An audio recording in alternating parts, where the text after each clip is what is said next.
Buenos días a todos, bienvenidos. Vamos a empezar con nuestra sesión de trabajo de esto que son las primeras jornadas de persona y trascendencia, la primera vez que realizamos esta actividad en la universidad, abonando a una de las líneas de enfoque de la Universidad Popular Autónoma del Estado de Puebla a través de la Facultad de Filosofía. Y es un evento que cabe decir que nos llena de mucha alegría, entre otras cosas, porque tenemos invitados nacionales e internacionales que van a exponer con nosotros algunos de los temas centrales de su trabajo y que abonan directamente a esta línea de enfoque. Y bueno, sin más, vamos a inaugurar nuestro evento y para ello nos acompaña el día de hoy el doctor Mariano Sánchez Cuevas, quien es nuestro vicerrector académico y a quien tengo el gusto de saludar y darle la palabra. Adelante, querido Mariano.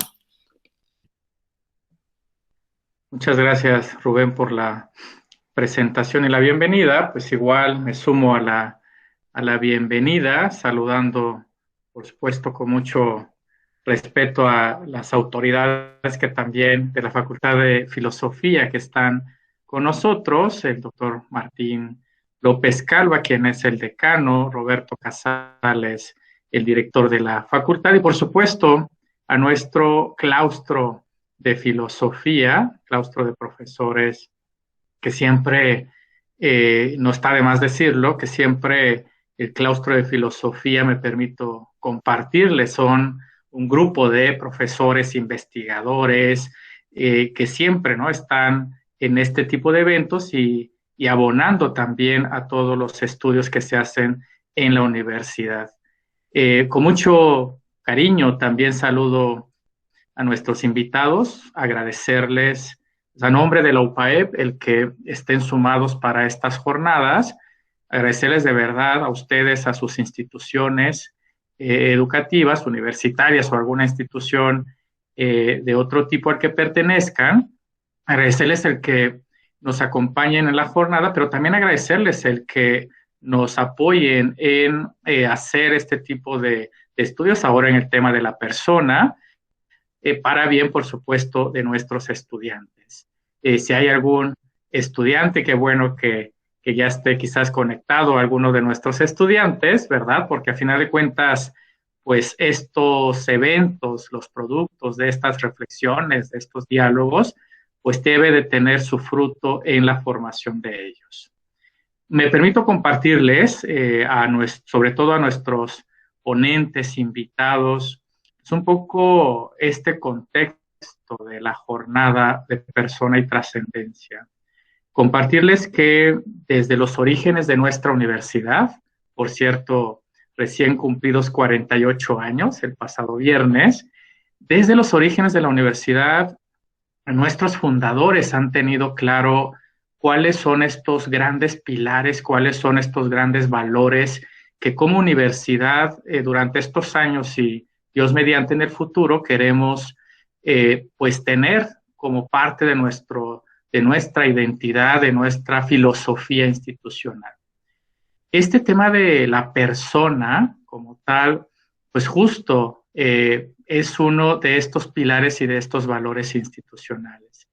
Tenemos en la UPAEP un documento base, un documento referente, que comúnmente le llamamos el ideario, los de casa no dejarán mentir, pero que el nombre pues oficial es Naturaleza y Destino de la Universidad. Y me voy a permitir, solo a manera también de compartir, ¿verdad?, este planteamiento de la UPAEP en el tema de la persona, me voy a permitir leer textual que se ha definido desde esta fundación de la UPAEP. En el capítulo 2 de este diario se define justo la persona humana y la sociedad. En el sentido de la persona, se define en el número 22 que el ser humano es una criatura, síntesis única de materia y espíritu, que dotado de inteligencia y voluntad, no es un objeto más de la naturaleza, sino una persona, un sujeto libre y responsable, con una vocación única e intransferible, que trasciende el tiempo y a la historia.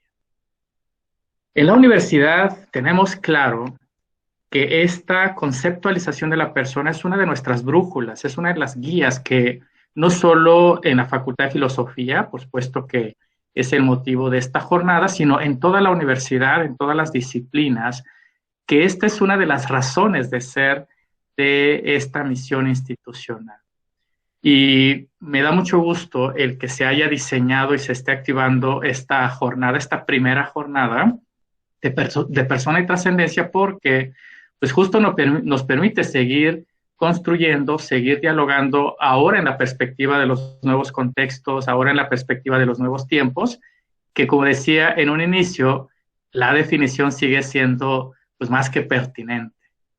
Y por último, pues compartirles que el otro referente de la jornada lo es justo como lo decía el doctor Rubén, esta línea de enfoque, quizá para igual nosotros es muy común, pero compartir también a nuestros invitados, compartirles a qué nos referimos con esta línea de enfoque.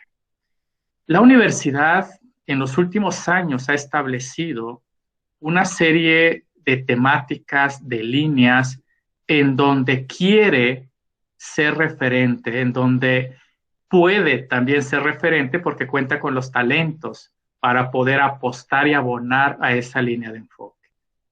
Este referente le hemos llamado los sistemas académicos de pertinencia social, ¿no? Lo van a escuchar aquí en la UPAEP como los SAPs. Y estos sistemas académicos de pertinencia social pues son estos 4 sistemas que hemos definido institucionalmente, que nos sirven también como brújulas, nos sirven como filtro para cualquier función sustantiva de la universidad. Uno de estos sistemas lo es el sistema de desarrollo humano y social. Y cada uno de los sistemas tiene sus líneas de enfoque, ¿no? En este sistema de desarrollo humano y social, una de las líneas de enfoque lo es justo persona y trascendencia. Entonces, desde este gran paraguas, si me permiten usar este término, desde este gran paraguas se hace la docencia, la investigación y la extensión. Entonces, yo de verdad que celebro, ¿no?, esta iniciativa y agradezco también al equipo organizador de la jornada, al Decanato de Artes y Humanidades de la Facultad de Filosofía, porque pues han asumido muy bien la línea de enfoque, le están dando vida, porque la intención es permear estas líneas en toda la universidad con un impacto hacia afuera. Entonces ahí, en los diálogos con Martín y con Roberto, no hace mucho, y me da mucho gusto, Roberto, porque has cachado muy bien la idea de lo que se quiere con las líneas de enfoque, lo has activado, hay mucho movimiento en ese tenor de persona y trascendencia. Entonces, de verdad que agradecer todo el compromiso y esfuerzo que están realizando. Y por supuesto, ¿verdad? Y no dudo que esta jornada permitirá no solamente pues estos estudios, estas reflexiones en torno a la naturaleza de la persona, sino también, y por ahí veía en el programa, sino también pues en esta otra dimensión de la persona de hacia afuera, ¿no?, sino también estoy convencido que activará, ¿verdad?, pues este compromiso hacia afuera, ¿no?, en este sentido de qué se puede hacer, y lo decía, me lo compartía Roberto en el objetivo de la jornada, el de pues despertar también la defensa de la dignidad de la persona en su totalidad. Entonces, en ese sentido, pues también es parte de nuestra responsabilidad como universidad, ¿no?, que cuando estas situaciones de vulnerabilidad en contra de la dignidad de la persona se presentan, somos y estamos comprometidos en defender pues esa dignidad. Pues sin más, nuevamente agradecer, ¿no?, felicitar y pues esperar pues estos frutos de la jornada. Ya me dirás, Rubén, si hay que hacer una inauguración formal. ¿Es así? Lo hacemos al final, ahora le vamos a dar la palabra a Roberto. Vale, adelante.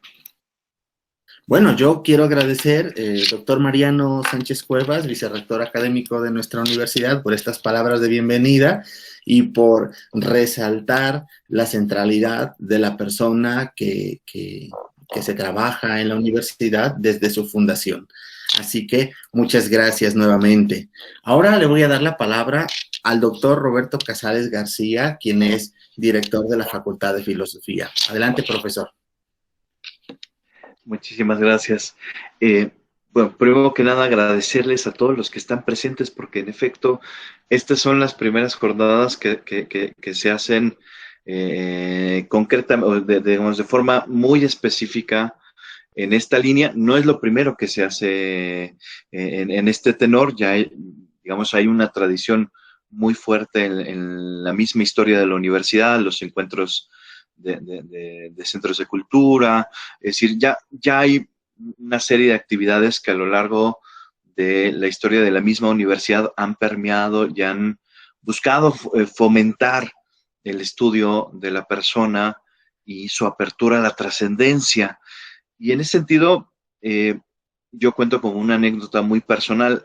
Yo cuando asumí la dirección de filosofía en 2016, que no tiene mucho, pero bueno, ya son algunos años, la primera tarea que me encomendó en su momento el doctor Medina fue conocer la historia de la facultad, conocer por qué una universidad que, digamos, había surgido de una forma bastante peculiar, se había interesado, y además por personas que no eran filósofos, por qué se habían interesado por crear una facultad de filosofía.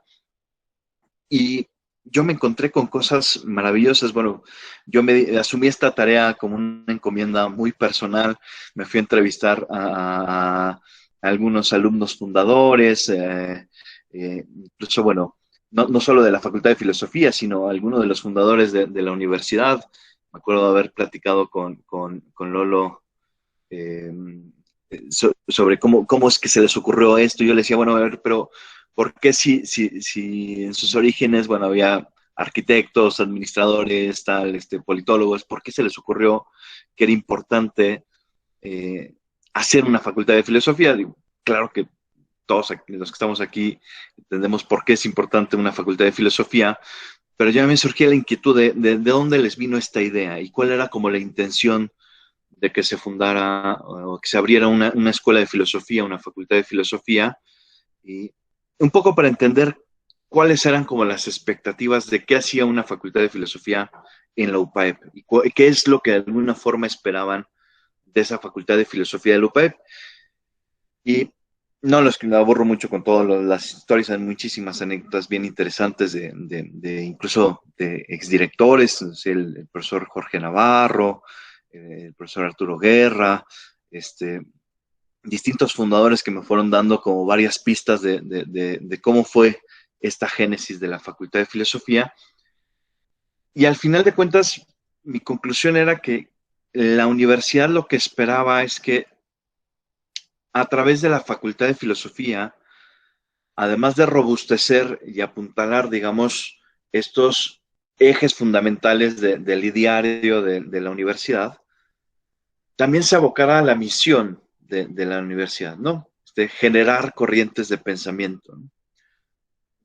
Habrá muchos programas de licenciatura que abonan en esta línea, pero sí, pero estoy, digamos, totalmente convencido de que si hay un programa que tendría que estar totalmente orientado a esto de generar corrientes de pensamiento es justo la Facultad de Filosofía. Y qué mejor que tener como un marco referencial, que es este diario del que ya nos habló nuestro vicerrector, como eje, digamos, que sirve de orientación básica para todo, para la generación de estas corrientes de pensamiento, ¿no? Apuntalar hacia dónde vamos, a dónde queremos llegar. Y en función de eso, bueno, yo me permití, soy muy malo hablando, entonces me prefiero escribir las cosas y leer un poco de lo que escribo para ser más directo y más esclarecedor a dónde quiero llegar. Me permito leerles, es una paginilla, no es mucho. Como una comunidad universitaria que se consagra desde su fundación a la investigación, transmisión y defensa de la verdad, el bien y la belleza, a través de la integración de la fe, la ciencia y la vida, la UPAEP siempre se ha caracterizado por promover la formación integral de las personas. Si bien esto último implica una sólida preparación para el ejercicio de la profesión, también conlleva, según el parágrafo 8º de nuestro ideario, el acompañamiento y guía para descubrir su vocación particular y el sentido de la vida, que es apertura a la trascendencia y a la plenitud. De ahí que nuestra misión institucional, crear corrientes de pensamiento y líderes que transformen a la sociedad, no solo sitúa a la persona en el corazón mismo de nuestro quehacer universitario, sino que también promueva la defensa de la dignidad de la persona humana, la solidaridad, la subsidiariedad, la congruencia, el respeto, el amor, la justicia y la libertad, como valores rectores que orientan nuestra peculiar forma de hacer vida, el ideal de la Universitas. Desde este marco referencial, cristalizado en nuestro ideario, las primeras jornadas de persona y trascendencia responden directamente a una de sus líneas de enfoque transversales, la cual, en cuanto sirve de base para todo nuestro quehacer universitario, se propone estudiar la naturaleza de la persona humana y su apertura a la trascendencia mediante la comprensión del sentido último de su ser y su obrar, con miras a promover y defender la dignidad constitutiva de la persona y su vocación única e intransferible. A través de estas jornadas, por tanto, invitamos a la comunidad universitaria de la UPAEP y a todos los que nos acompañan en estos días a promover el estudio de la persona y su apertura constitutiva a la trascendencia, cara a consolidar y fortalecer no solo la investigación en esta línea, sino también el diálogo crítico que es indispensable para la búsqueda sincera de la verdad. Asumir la tarea de estudiar y repensar la naturaleza de la persona humana y su apertura a la trascendencia, particularmente en una época en la que priman ciertas formas de relativismo y una peculiar cultura del descarte, una época donde los marcos referenciales que nos ayudan a orientarnos se encuentran peculiarmente difuminados por una fuerte tendencia a la inmediatez y al individualismo, es una tarea que adquiere un cierto hálito de urgencia, cara a atender todas aquellas problemáticas que agobian a nuestra sociedad. Todas estas problemáticas, a mi parecer, apuntan a una crisis antropológica de sentido, la cual a su vez se presenta como una ventana de oportunidad para repensarnos, atender a nuestra especificidad cara a comprender el sentido último de nuestro ser y nuestro obrar. En este sentido, las primeras jornadas de persona y trascendencia se presentan como el espacio idóneo para profundizar en estas problemáticas, razón por la cual agradecemos profundamente a nuestras autoridades, a todos los profesores, investigadores y alumnos que nos acompañan en estos días. Muchísimas gracias. Muchas gracias, doctor Casales, por estas palabras de bienvenida, resaltando una vez más la importancia, la centralidad de la persona y lo importante que es este evento para la universidad y para la misma Facultad de Filosofía.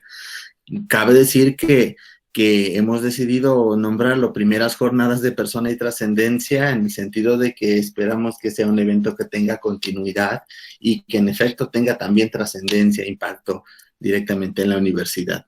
Bueno, pues muchas gracias por sus palabras de bienvenida, profesor. Vamos ahora a volver con el profesor Mariano Sánchez Cuevas. Vamos a pedirle que inaugure oficialmente nuestras jornadas de persona y trascendencia. Adelante, doctor Mariano, por favor.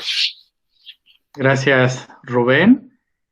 Pues siempre la presencia de Dios se hace presente y justo hoy, en el día de la celebración de Nuestra Señora de Fátima, ¿no? Ponemos pues a los pies de Nuestra Señora de Fátima los frutos esperados, ¿no? Poner todo este trabajo de estas jornadas con esta intención, ¿no? Que sean los frutos que el Señor permita que se den, insisto, para la formación de nuestros estudiantes, nuestra formación también, ¿por qué no? Porque pues, estos espacios también nos permiten a nosotros seguirnos formando y para, por supuesto, poder abonar en la construcción del bien común desde todas sus perspectivas. Pues sin más y para dar lugar a ya el programa, ¿no? Formal de las conferencias, en este día del 13 de mayo de 2021, siendo las 8 de la mañana con 55 minutos, hora México, damos como formalmente inaugurados los trabajos de estas primeras jornadas de persona y trascendencia. Enhorabuena y mucho éxito para todos. Buen día. Muchas gracias, doctor Mariano Sánchez. Vamos entonces, bueno, ya tenemos oficialmente inaugurado nuestro evento. Vamos a tomarnos 5 minutitos porque tenemos nuestra primera conferencia impartida por el doctor Tomás Domingo Moratalla, que nos acompaña desde la UNED, y él nos va a dictar la conferencia Responder de sí mismo en el mundo, la antropología fenomenológico-hermenéutica de Paul Ricoeur. Muy buenos días a todos. Bienvenidos nuevamente a las primeras jornadas de persona y trascendencia. Estoy muy contenta de poder presentarles al doctor Tomás Domingo Moratalla. Es un gran especialista de Paul Ricoeur. Estoy segura que todos estamos muy emocionados de poder escucharlo en su conferencia inaugural. No sin antes, quisiera compartirles brevemente un poco de su síntesis curricular. Es licenciado y doctor en la Universidad de Comillas. Es de formación en fenomenología, hermenéutica y tradición de la filosofía española, especialmente en Javier Zubiri, Ortega y Gasset, especializado en la fenomenología hermenéutica de Paul Ricoeur. Es un importantísimo impulsor y traductor en castellano. Ha mostrado su relevancia para las éticas aplicadas y profesionales, así como su conexión con la filosofía española. Ha desarrollado una antropología y ética hermenéuticas con aplicaciones a la educación y sobre todo a la bioética, así como también de poder pensar sus problemas y retos actuales. En los últimos años ha acuñado la expresión bioética hermenéutica para designar una forma particular de entender la bioética. De igual manera, ha acuñado la expresión bioética narrativa en desarrollo complementario con una bioética deliberativa. Su proyecto de investigación se orienta en la configuración de una fenomenología hermenéutica en su pluralidad de encuentros, básicamente Ortega, Ricoeur y Gadamer, con el interés en desarrollar una antropología y ética hermenéutica, proponer una ética de la responsabilidad capaz de responder a los retos de nuestras sociedades complejas y mostrar las posibilidades educativas y formativas en la conformación de una opinión pública crítica donde la cuestión de la verdad sigue siendo relevante y fundamental.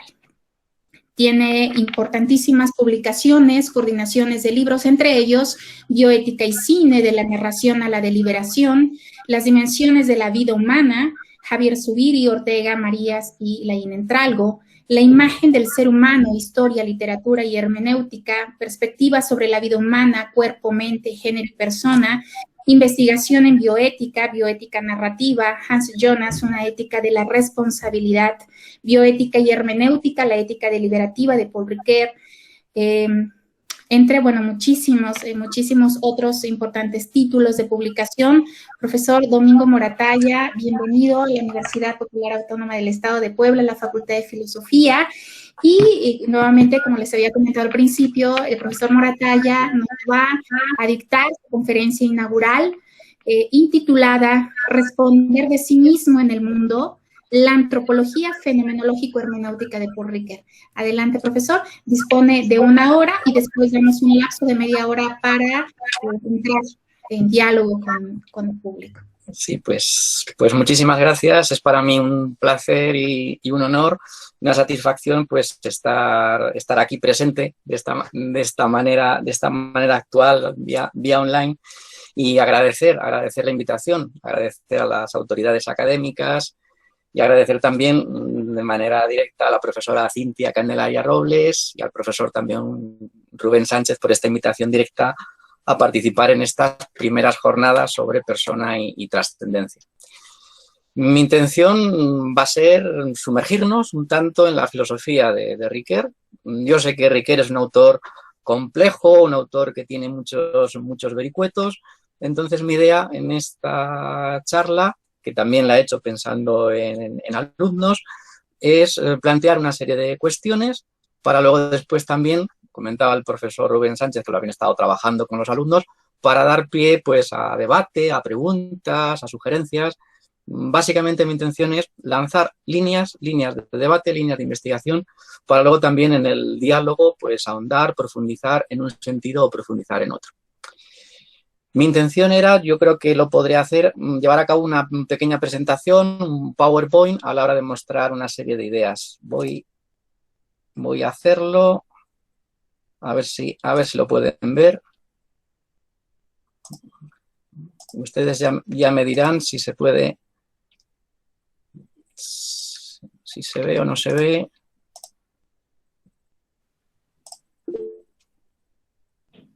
Ya, ahora mismo lo estamos. Ahora sí lo ven, ¿no? Ver un poquito lo que es la presentación. La primera imagen, ¿no? La fotografía de Paul Ricoeur. Así es. Bien, pues quería comenzar comentando casi y dando que pensar a través de esta imagen. Este que ven aquí delante, que ven aquí presente, es Paul Ricoeur.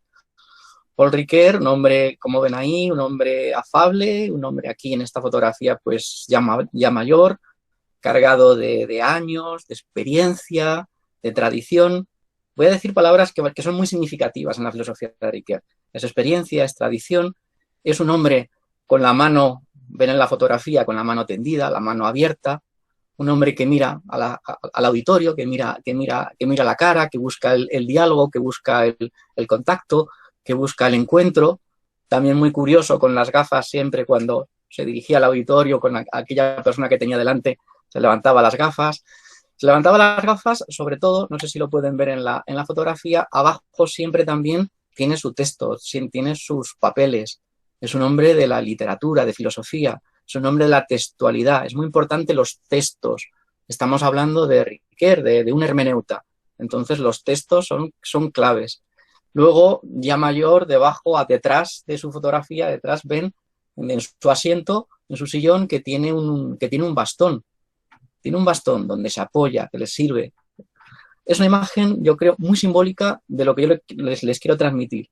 El espíritu, la actitud de Paul Ricoeur, de este filósofo a la hora de pensar la persona, de pensar la trascendencia, de pensar el mundo y de pensar la responsabilidad.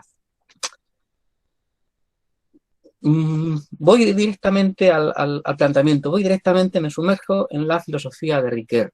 Ricoeur, un joven fenomenólogo, un joven comprometido con la iglesia, su iglesia, una iglesia protestante, comprometido políticamente, tradición socialista, comprometido con el personalismo, con el movimiento de Emmanuel Mounier, al que perteneció, años 30, y al mismo tiempo un hombre académico de la filosofía, de la reflexión, del concepto. Cuando él dibuja su proyecto filosófico en sus primeras obras, en sus primeros años, nos dice, haciendo balance, me encontraba solicitado por fuerzas contrarias y fidelidades opuestas. Fuerzas contrarias y fidelidades opuestas. ¿A quién se está refiriendo él? Él se refiere, por un lado, a toda esa tradición de pensamiento, un pensamiento comprometido, encarnado, representado por Gabriel Marcel y representado también por Emmanuel Mounier. Eso, por un lado, esa forma de hacer filosofía, de hacer reflexión. Y luego, por otro lado, una filosofía académica, pura, teórica, como Husserl. Entonces, toda su filosofía, nos dice él, se mueve entre esos dos bandos, esos dos bloques, fidelidades opuestas, fuerzas contrarias. ¿Qué va a intentar hacer Ricoeur en toda su construcción filosófica, en todo su itinerario filosófico? De alguna manera, compaginar ambas fidelidades. Al mismo tiempo, hablar de ese compromiso y al mismo tiempo ese rigor académico. También va a ser muy importante en su formación y en su actitud un profesor que tuvo, siendo muy joven, con 15, 16 años, en su liceo, en el instituto, que fue el responsable de que se dedicase a la filosofía, que le comentaba en clase que cuando algo nos cuestionase, no lo esquivásemos, sino que lo atacásemos de frente.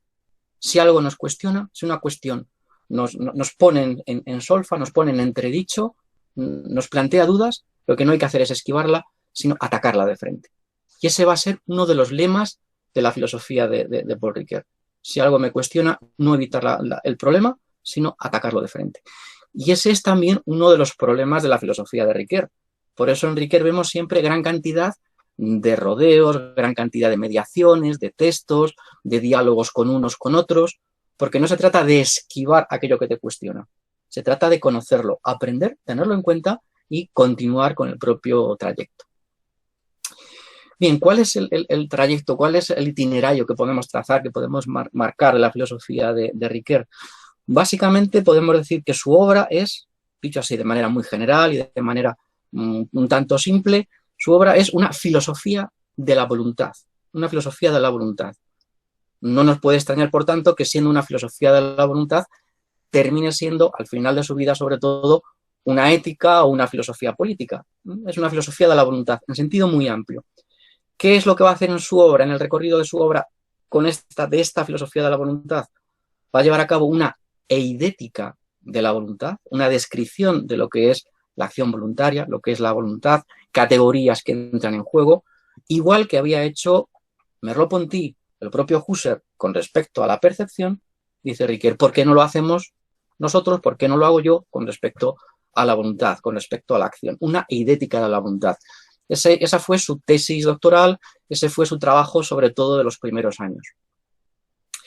Luego él veía ciertas dificultades a la hora de aplicar el método fenomenológico, de aplicarlo al conocimiento del ser humano, a la hora de pensar la persona, y eso es lo que le lleva a esas dificultades que observa, sobre todo al pensar el tema de la trascendencia, el tema de los límites, el tema del nacer, del morir, el tema del mal, le lleva a dar un giro en su planteamiento filosófico, sigue con la filosofía de la voluntad, pero ya no se trata tanto de hacer, va a decir él, una eidética de la voluntad, sino una empírica de la voluntad. También podemos leer lo que hace el ser humano, lo que es el ser humano, no solamente desde su descripción eidética, sino también desde la empírica, es decir, desde el mundo de los signos, de los símbolos, desde las diferentes interpretaciones desde las que el ser humano se dice. Por tanto, una empírica de la voluntad, y estamos transformando una fenomenología de la voluntad en una hermenéutica de la voluntad. Y finalmente veremos si es posible, ese es el recorrido que hace el propio Ricoeur, la lectura que hace el propio Ricoeur, veremos si es posible llevar a cabo una poética de la voluntad. ¿Bajo qué condiciones? Una poética de la voluntad, es decir, la acción libre, acción creadora. Eso es lo que va a hacer él básicamente en sus obras de los años 80, 90, obras como La metáfora viva o como Tiempo y narración. Hablamos de la creación, de la innovación. Y quizás la pregunta que nos debemos hacer es una pregunta abierta, yo la dejo planteada, es una pregunta que yo me he hecho muchas veces y ahí está también en parte mi propia investigación. En esa poética de la voluntad se insertaría también una filosofía de la religión. En ese último momento, por decirlo así, de la filosofía de la voluntad. Este es el pequeño recorrido, el itinerario de la filosofía de Ricoeur. Una filosofía de la voluntad con esos tres momentos, eidética, empírica y poética. La gran obra de Paul Ricoeur, donde se recoge de alguna manera este recorrido, que es el culmen, que es la cima de este proyecto, es la obra del año 1990, Sí mismo como otro, en la que básicamente pues luego me voy a centrar. Una obra difícil, una obra compleja, de la que yo ahora después brevemente voy a intentar trazar algunas líneas para luego poder llevar a cabo algunos comentarios y poder dialogar con todos ustedes. Ricoeur va a llevar a cabo este itinerario filosófico montado, subido a una triple tradición.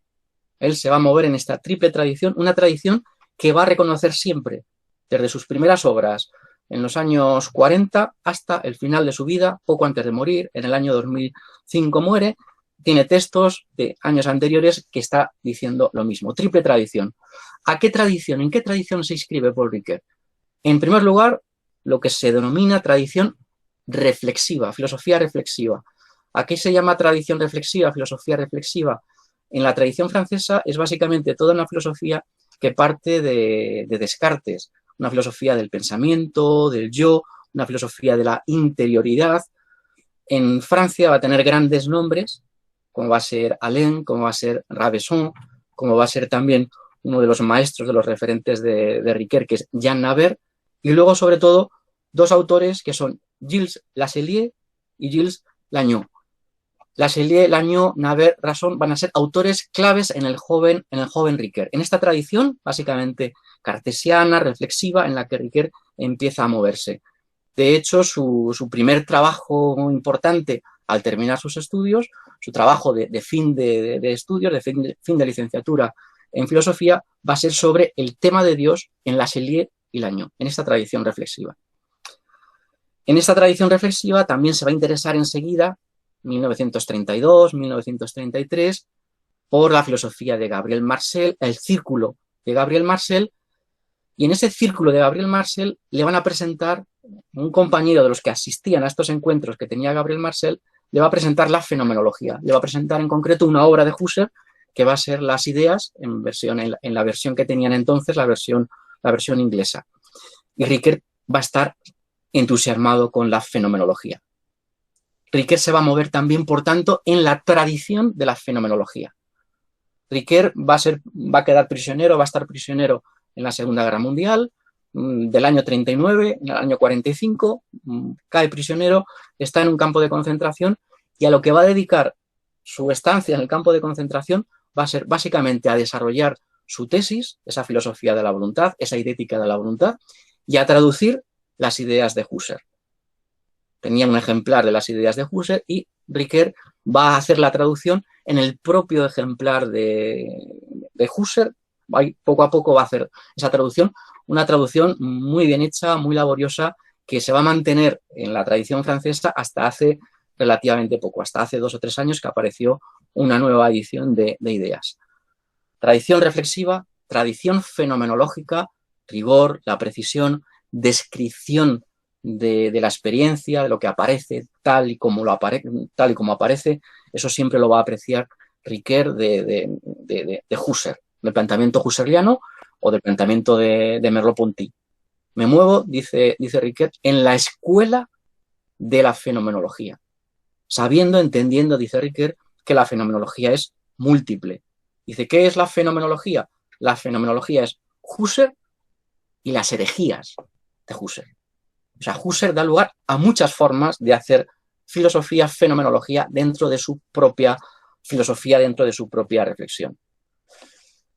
Filosofía reflexiva, fenomenología, y también Ricoeur se incluye en la tradición hermenéutica.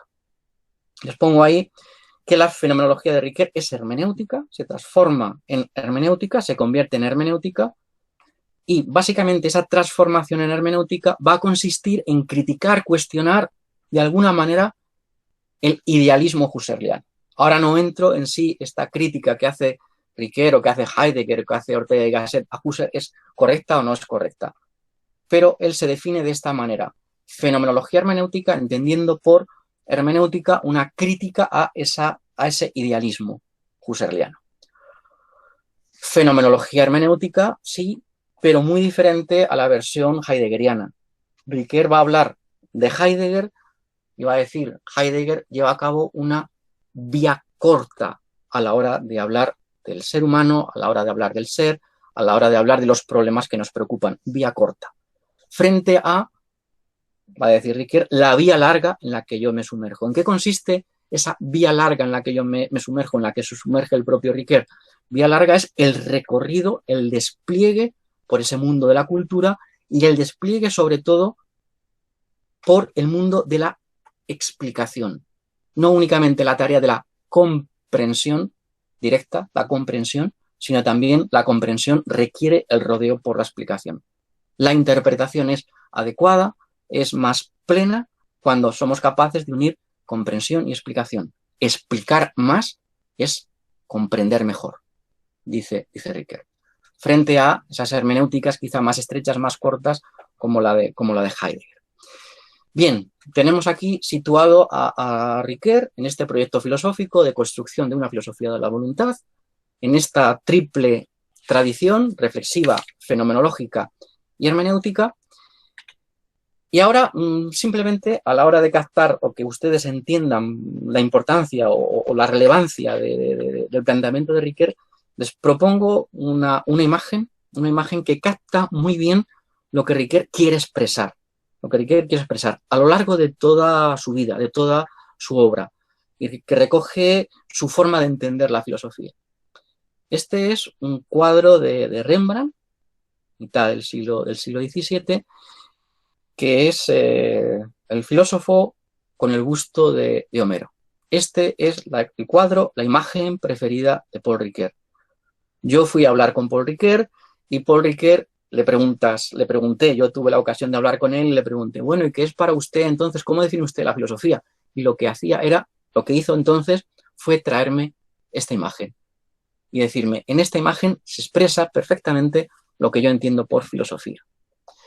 ¿Qué entiende él por filosofía? Lo comento rápidamente para poder irnos a la cuestión de la persona, a la cuestión de la identidad. Dice, ¿qué entiendo por filosofía? Dice, en primer lugar, decía, si usted se fija, en el cuadro vemos la imagen de Aristóteles, pero Rembrandt no nos pone un Aristóteles vestido con el ropaje griego, ateniense del siglo IV, sino que nos está presentando un Aristóteles del siglo XVII. Actualidad. En segundo lugar, vemos una imagen del filósofo de la filosofía que está en movimiento. No es una imagen, dice él, comentaba él, una imagen estática. Es decir, la filosofía tiene que ver con la incorporación del pasado al presente, a nuestros problemas, actualidad. La filosofía tiene que ver con cierto movimiento, una expresión que le gustaba mucho a Ricoeur, tiene que ver con la inquietud, Y ahora bien, cuando hacemos filosofía, no la podemos hacer en abstracto, en el aire, la hacemos a partir de, es decir, Aristóteles con su mano apoyada en el busto de Homero. ¿Qué significa Homero? Homero significan las letras, la literatura, las artes, es decir, la filosofía se apoya en la no filosofía, en la experiencia religiosa, en la experiencia científica, en algo que no es filosofía. Ahora bien, decía Ricoeur, pero la filosofía tiene una mirada propia. Dice, si se fija usted en el cuadro, en la imagen de Aristóteles, no tiene la mirada puesta en el busto de Homero, sino en una línea distinta, en un horizonte distinto. Dice, ese horizonte distinto es el horizonte de la verdad. Y luego, por último, después de esta manera de interpretar la filosofía como algo actual, apropiación al momento, esa inquietud, mirada hacia el horizonte de la verdad, apoyándose en la no filosofía, me preguntaba el propio Paul Ricoeur sobre los rostros que ve usted en la imagen, me preguntaba. Pues en la imagen, en el cuadro de Rembrandt, yo le decía que solamente veía dos rostros, dos imágenes. Y él me decía, si se fija usted bien, no hay dos rostros. Se lo diría a ustedes para que se fijasen bien, aunque quizá aquí ahora en la imagen no lo pueden ver bien. Pero él me decía, hay tres rostros. El rostro del filósofo, el rostro de Aristóteles, el rostro de Homero, y en el medallón que cuelga de Aristóteles hay un tercer rostro. Y en ese tercer rostro figura, me decía él, y si ustedes se fijan y ven una buena reproducción del cuadro, es la imagen de Alejandro Magno. Y decía Ricoeur, ¿qué significa aquí, en este cuadro, la imagen de Alejandro Magno? Para la interpretación que yo hago, que él hacía de su filosofía, la presencia de la política, la presencia del espacio público. No nos podemos olvidar que la filosofía se mueve necesariamente en un espacio político, en un espacio público, y que de alguna manera tiene que dejarse oír en ese espacio público. Bien, esto así, dicho de esta manera, recordando la interpretación que hacía el propio Paul Ricoeur, nos muestra muy bien, les quiero yo mostrar con esta imagen, la orientación de la filosofía de Ricoeur. Actualidad, inquietud, horizonte de la verdad, apoyo necesario en la no filosofía y al mismo tiempo ese atender a los contextos sociales, políticos, los contextos culturales. Bien, vamos entrando un poco en materia. Claro, gran cuestión, la cuestión que nos convoca, ¿no? El tema de la persona y trascendencia, filosofía y filosofía de la religión, filosofía y religión. Es un tema complejo en la filosofía de Ricoeur, hablar de la filosofía de la religión. En Ricoeur se puede abordar desde diferentes épocas, diferentes textos, se pueden ver sus textos, sus trabajos explícitamente de fenomenología, tiene algún trabajo sobre fenomenología de la religión como tal, luego sobre el tema del lenguaje religioso, sobre hermenéutica. O sea, es un tema difícil, un tema poco estudiado y poco sistematizado en Ricoeur, y por el propio Ricoeur tampoco demasiado sistematizado. Lo mismo que otros temas, sí es más claro, en el tema de la filosofía de la religión es más disperso, más ambiguo, es un tema complejo. En Ricoeur, en la persona, en el hombre Ricoeur, ahí él dice, yo me muevo en dos piernas. Por un lado, la pierna de la filosofía, la pierna de la crítica, la pierna de la razón, pero por otro lado, a un nivel personal, más radical, la pierna de la religión, el tema de la convicción, el tema de la fe. Entre crítica y convicción. La mejor introducción que hay al pensamiento de Ricoeur, y pensando en los estudiantes es siempre el texto que yo les recomiendo, se llama así precisamente Crítica y convicción. Es una recopilación de textos, de conferencias, de entrevistas a Paul Ricoeur. Crítica y convicción. Razón y fe. La fe, la religión, da que pensar la filosofía. La filosofía debe pensar la religión. Y fíjense esta frase que les pongo ahí de crítica y convicción, una frase de Ricoeur. Dice él, nunca he llegado a comprender la relación entre mis dos fidelidades. A comprender, es decir, a entender del todo ese nivel de crítica y ese nivel de convicción. Claro, ¿qué es lo que hay que pensar en el caso de Ricoeur, con Ricoeur, para ir incluso más allá de Ricoeur? ¿Qué está entendiendo por filosofía? ¿Qué tipo de razón es la que está funcionando en Ricoeur, no solamente en Ricoeur? ¿O cómo entender cómo entender la religión? Tema, digo, difícil, que merece la pena dedicarse a él. Yo tengo, lo podrán ver ustedes si quieren, si desean por internet, 2 o 3 trabajos sobre este tema, Ricoeur y la filosofía de la religión, pero es algo que todavía pues hay que pensar que hay que trabajar más. La cuestión de la filosofía de la religión en Ricoeur.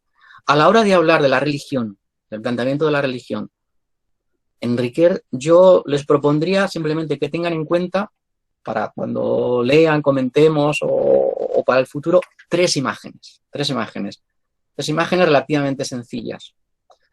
Hablar de religión, filosofía de la religión en Ricoeur, es hablar, en primer lugar, de lectura, de libros, de textos.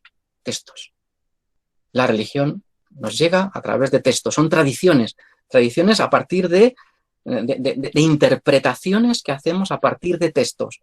Son las religiones del libro. Ricoeur, un gran lector en toda su vida de la Biblia. Lectura, leyendo. Los últimos textos que leía Ricoeur antes de perder la vista, antes de morir, pocos días antes de morir, son textos de San Pablo, casi sin poder ver, ¿no? La lectura, la imagen de los libros. Otra imagen fundamental que quiero que tengan ustedes presentes a la hora de hablar de la religión o la persona en Ricoeur es la imagen de la fuente, de agua brotando, la imagen de algo que está detrás de nosotros, algo fundamental de donde brota el agua, de un manantial surgiendo, algo que no controlamos, algo que no dominamos. El intento del ser humano es poner contención, poner diques a eso que está ahí detrás de nosotros o que nos está rodeando, que no sabemos muy bien cómo hacer. Pero hay algo que es lo fundamental. Ricoeur en algún momento, en alguna entrevista, en algún pequeño artículo, habla de eso como de lo religioso, eso que es lo fundamental, que no sabemos muy bien cómo expresarlo. Y una tercera imagen a la hora de hablar de la religiosidad, la religión, la filosofía de la religión en Ricoeur, es la imagen de las orcas caudinas. Los romanos pierden una batalla, tienen que pasar por debajo de las lanzas, tienen que inclinarse. Pues Ricoeur, en algunos textos que tiene sobre fenomenología y hermenéutica, va a hablar de que toda fenomenología, toda aproximación a la religión tiene que pasar por las orcas caudinas de la hermenéutica. De los textos, de la interpretación. No existe la religión en general, son las religiones particulares. Y desde lo particular, con el diálogo con otras particularidades, vamos buscando lo universal, lo general. Aquí, en esta imagen que les propongo para entender a Ricoeur, está funcionando mucho, o tengo presente el diálogo importante, muy importante, que tuvo el propio Ricoeur con un historiador de las religiones impresionante, probablemente el gran historiador de las religiones, que fue Mircea Eliade, con el que trabajó Ricoeur cuando Ricoeur estuvo bastantes años en Chicago. 3 imágenes les propongo, por tanto, para pensar, que tengan presentes a la hora de hablar, de plantear la cuestión de la religión en Ricoeur. Bibliografía sobre este tema, el tema de la religión en Ricoeur. Hay mucha, muy dispersa, se las presento muy brevemente. La primera recopilación de textos, vida del propio Ricoeur, se llama Lecturas 3 en las fronteras de la filosofía. Es una recopilación de estudios de Ricoeur sobre Mircea Eliade, sobre Levinas, y muchos autores, muchos temas, textos dispersos que se recogen en torno a la religión.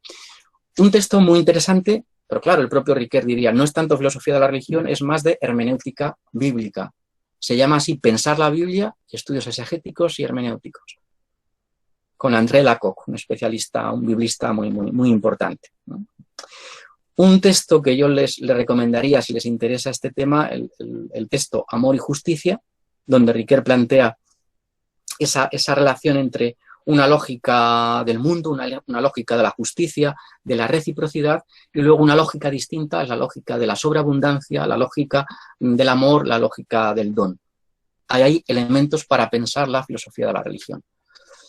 Esta es la última edición de Amor y Justicia que yo edité en la editorial Trota, y quizás lo interesante de esta edición de Amor y Justicia es que en esta edición recojo al final 2 conferencias donde Ricoeur va a hablar del sí mismo de un sujeto interpelado, convocado por los textos bíblicos. Entonces es muy interesante para pensar en esos textos la subjetividad. Hay elementos para desarrollar una filosofía de la religión. Luego hay una recopilación de textos muy interesantes que se llama Fe y Filosofía, Problemas del Lenguaje Religioso, una recopilación que se hizo en Argentina. Textos que no están recogidos como tal en francés, por tanto es interesante y merece la pena. Otra recopilación de textos es El lenguaje de la fe, también recopilación de textos, intervenciones dispersas, dispares de Ricoeur. Y luego hay un texto que yo les recomiendo que si tienen ocasión que lo lean, que lo trabajen, porque realmente merece la pena. Se llama El mal, un desafío a la filosofía y a la teología. Es un estudio muy breve, donde Ricoeur muestra todas sus dotes de fenomenología, diría yo, pero sobre todo de hermenéutica, de una hermenéutica con vocación ética. Léanlo, realmente merece la pena.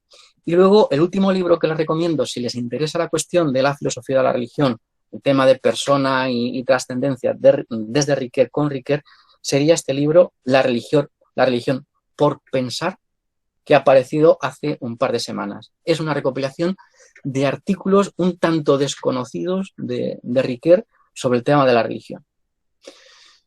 Son desconocidos, poco conocidos, poco trabajados. Hay alguno especialmente significativo, importante, pero básicamente se orienta no tanto a pensar la religión en sí misma, sino más bien a pensar la religión en el espacio público, en la esfera pública. Todo el tema que también le preocupa mucho a Ricoeur, el tema de la cuestión y en el contexto francés todavía más, la cuestión de la laicidad, el tema de la laicidad. Para enfocar la cuestión de la trascendencia, me voy a centrar en la charla, en lo que me queda de charla, que es un poco lo que yo querría, por decirlo así, mostrarles, en la antropología filosófica, para luego desde la antropología filosófica ver en qué medida se puede dar el salto a esas cuestiones de la trascendencia o a la filosofía de la religión. Voy a caracterizar brevemente la antropología filosófica de Ricoeur. Es una antropología filosófica, como les comentaba antes, desde la tradición reflexiva, desde la fenomenología y desde la hermenéutica. Mi interés a la hora de trabajar la filosofía de Ricoeur ha sido muchas veces ver en qué medida Ricoeur nos ayuda a trazar, a marcar qué es esto de la antropología filosófica. Yo lo he hecho desde Ricoeur con Ricoeur, pero también apoyándome, junto con Ricoeur, en la filosofía de Gadamer y en la filosofía de Ortega. Yo creo que los tres, Gadamer, Ortega y Ricoeur, configuran de una manera original, de una manera única, una fenomenología hermenéutica. Hay una tradición de pensamiento, hay una vinculación de pensamiento fundamental entre los tres. No tanto porque se conocieran, trabajaran entre sí, sino por lo que les comento a continuación. Ortega decía que para conocer a un filósofo había que conocer su adversario, su suelo y su subsuelo. Pues bien, el adversario, el suelo y el subsuelo de estos tres filósofos, Riquer, Gadamer y Ortega, son los mismos. ¿Cuál es el adversario con el que se bate Riquer a la hora de plantear su antropología filosófica? O se bate también Gadamer o el propio Ortega. El adversario es el reduccionismo, el positivismo estrecho, miope, aquel que no reconoce nada de trascendencia, por emplear esa palabra, en el ser humano, que piensa, por utilizar una metáfora, que estamos hechos de alambre rígido, que somos seres lisos. Contra eso, ese va a ser el adversario de la filosofía de Riquer, de Gadamer y de Ortega. Tienen un mismo suelo, tienen unos mismos maestros, tienen una filosofía de fondo. ¿Cuál es esa filosofía de fondo? En los tres, la fenomenología. La fenomenología les va a provocar, les va a dar armas para pensar, para transformar, para hacer, para construir una reflexión a la altura de nuestro tiempo sobre el ser humano. Y luego también en los tres se da un mismo subsuelo. Se alimentan, persiguen una recuperación de cierto humanismo, de cierta antropología, de cierta trascendencia, de cierta espiritualidad. Además, en los tres, a la hora de hablar de esta fenomenología hermenéutica, de esta antropología desde la fenomenología hermenéutica, en los tres existe una apuesta muy importante por el tema de la circunstancia en la que estamos, por la responsabilidad en la que tenemos ante nuestro mundo. Antropología fenomenológica y hermenéutica, la tarea de esta antropología fenomenológica, de esta antropología hermenéutica en el caso de Riquer, sería básicamente una descripción de la vida, desde esa experiencia que tenemos, desde uno mismo. Ese es el gran tema, en esa pluralidad de sentidos, traduciendo esa pluralidad de experiencias, y siempre también en esta antropología filosófica, en los tres, en el caso de Riquer más todavía, contando con la dimensión biológica, la dimensión de la naturaleza, contando con la no filosofía, los discursos de las ciencias. El objeto de esta antropología, de esta reflexión sobre el ser humano en Riquer, es dar cuenta de la vida humana en su complejidad, en su exuberancia, utilizando un método fenomenológico, hermenéutico, donde lo narrativo va a ser importante, dando cuenta de ese elemento del bios, del pathos, del logos, en esa complejidad, en esa imbricación, y buscando de alguna manera una imagen de la vida humana, con una dimensión crítica, con una dimensión utópica. Eso siempre de manera interdisciplinar. La antropología es un saber de la indeterminación, de la libertad, dando cuenta del ser humano como ser proyectivo, que se proyecta al futuro entre sus orígenes, también buscando cada uno de nosotros nuestras originalidades. La antropología filosófica es, por tanto, diría yo, ese saber que se busca, un saber que se busca. Claro, en Riquer, alguien me podría decir, un experto conocedor de Riquer, bueno, pero en Riquer hay una antropología filosófica. Si Riquer nunca ha escrito como tal un libro de antropología filosófica, si ningún artículo o pocas cosas tiene Riquer que se llamen así realmente antropología filosófica, yo diría que sí, yo afirmaría que sí, tajantemente, que la filosofía de Riquer es antropología filosófica y es la mejor manera de definirla, una reflexión sobre el ser humano. Así lo dice el propio Riquer al final de su vida, en su último texto, Vivo hasta la muerte, lo dice explícitamente: toda mi filosofía puede ser comprendida como una antropología filosófica fundamental. Así lo dice. Y si recorremos la filosofía de Riquer, vamos a encontrar, yo creo que grandes textos para introducirnos en la antropología filosófica. Yo diría que todos, de manera parcial, pero hay algunos de manera muy clara. El más claro, el texto quizá más pertinente a la hora de plantear la cuestión de la antropología filosófica, el sí mismo como otro. Es una magnífica introducción a la antropología, un magnífico trabajo de antropología filosófica. Sobre todo, recomendaría el prólogo. El prólogo es una defensa de la filosofía reflexiva y de la hermenéutica. una hermenéutica, una fenomenología del sí mismo, de la identidad, del yo, de la persona, que por un lado se distancia de planteamientos sustancialistas a la manera cartesiana y a la manera quizá clásica, pero también se distancia de planteamientos relativistas, nihilistas, como pueden ser el planteamiento de Hume o el planteamiento de Nietzsche. En ese prólogo tenemos un resumen de lo que va a venir después. ¿Qué va a venir después? Y que ahora enseguida me voy a centrar en ello. Una fenomenología del ser humano capaz, del Homo capax, del ser humano en sus poderes. Poderes y no poderes, en sus potencias y sus impotencias, sus capacidades y sus incapacidades. Hace no demasiados años, en el 2013, apareció en Francia una recopilación de trabajos de Ricoeur que se llamó así, Antropología Filosófica. Yo hace un par de años hice la traducción, lo vertí al castellano, y entonces también un texto, una recopilación de trabajos de Ricoeur sobre este tema, sobre la antropología filosófica. Fíjense la importancia que tiene la antropología filosófica. Esto es una cita de un texto de Ricoeur del año 60, recogida en esta recopilación de trabajos. Dice, si la antropología filosófica se ha convertido en una tarea urgente del pensamiento contemporáneo, es porque los grandes problemas de este pensamiento convergen en ella y así se hace sentir cruelmente su ausencia. Las ciencias humanas se dispersan en disciplinas dispares y no saben literalmente de qué hablan. La renovación de la ontología, por su parte, piensen en Heidegger, provoca a su manera un interrogante parecido. ¿Qué es este ser para quien el ser está en cuestión? En fin, la modernidad misma del hombre designa el lugar implícito de esta meditación. Si el ser humano, puede perderse o ganarse en el trabajo, en el ocio, la política, la cultura, ¿qué es el ser humano? Esta es la urgencia, en el año 1960, de construir una antropología, de configurar una antropología filosófica. Yo creo que hoy en día nosotros tenemos la misma urgencia, si no más, que el propio Ricoeur en el año 60. Esta recopilación de trabajos yo creo que también es una gran introducción a la antropología filosófica de Ricoeur y a la filosofía de Ricoeur en general.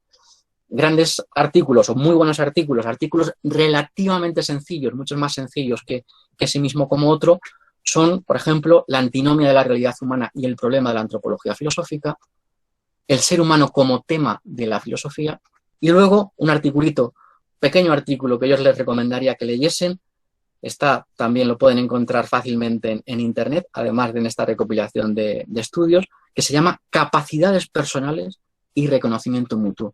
Son 4 páginas, pequeñas, breves, un texto muy breve, pero lleno de sabiduría, lleno de antropología y lleno también de algo más. Ricoeur, a la hora de plantear las cuestiones de antropología, no va a dejar de plantearlo de una forma paradójica, desde la aporía, desde el conflicto, desde la cuestión clásica en Ricoeur de la labilidad, de la finitud, de la fragilidad. Ese encuentro complejo entre el bios, el pathos y el logos, ese es el corazón de esta antropología filosófica, de esta racionalidad que Ricoeur va a ver en ese fondo del ser humano. Una razón, propongo, siguiendo a Ortega, una razón cordial. Bien, vamos con el gran tema entonces de la antropología filosófica de Ricoeur, que es el sí mismo. Podríamos decir, la persona. Ricoeur va a volver una y otra vez, de una manera o de otra, sobre esto.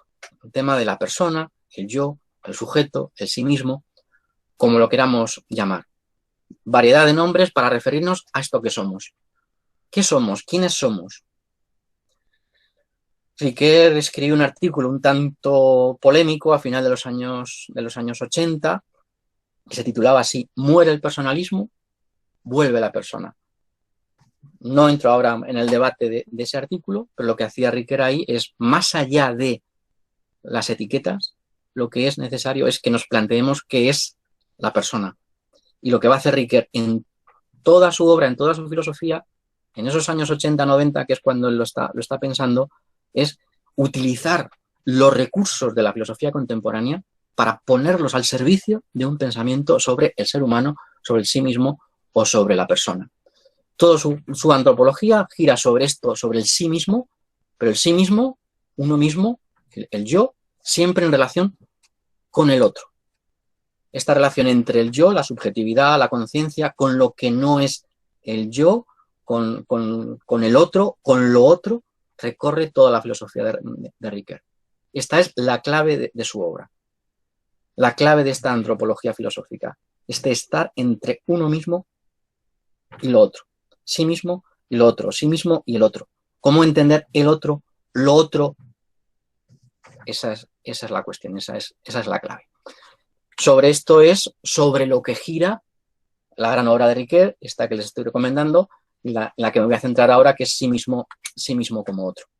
La pregunta básica es ¿por quién soy yo? ¿Quiénes somos nosotros? ¿Qué es el ser humano? No vale la respuesta simple a la pregunta ¿qué soy? Porque no soy una mera cosa. El ser humano no es meramente idem, algo idéntico, no somos una cosa, no somos simplemente un número que nos identifique, una sustancia que se mantenga en el tiempo. Entonces la pregunta adecuada no es por el qué soy, sino por el quién soy. La pregunta por el ipse, por utilizar estos términos con los que Ricoeur va a jugar en sí mismo como otro. Hemos de pasar de la pregunta ¿qué soy? A la pregunta ¿quién soy? O incluso podríamos decir a la pregunta ¿quiénes somos? Utilizar también el plural. ¿Quién soy? Y Ricoeur va a desarrollar, va a desplegar una gran cantidad de saber, de filosofías, porque claro, ¿quién soy? Preguntar por la identidad es preguntar por quién habla, quién actúa, quién narra, quién es responsable. Estos van a ser los 4 estratos de la constitución de la persona para Paul Ricoeur. Lo que va a recorrer en sí mismo como otro. Es una fenomenología, una antropología del poder, en ese sentido, del homo capax, de las capacidades humanas, aquello que podemos. Yo soy aquel que puede hablar, que puede hacer, que puede asumir su propia vida en un relato y que puede asumir responsablemente determinadas acciones y determinada vida.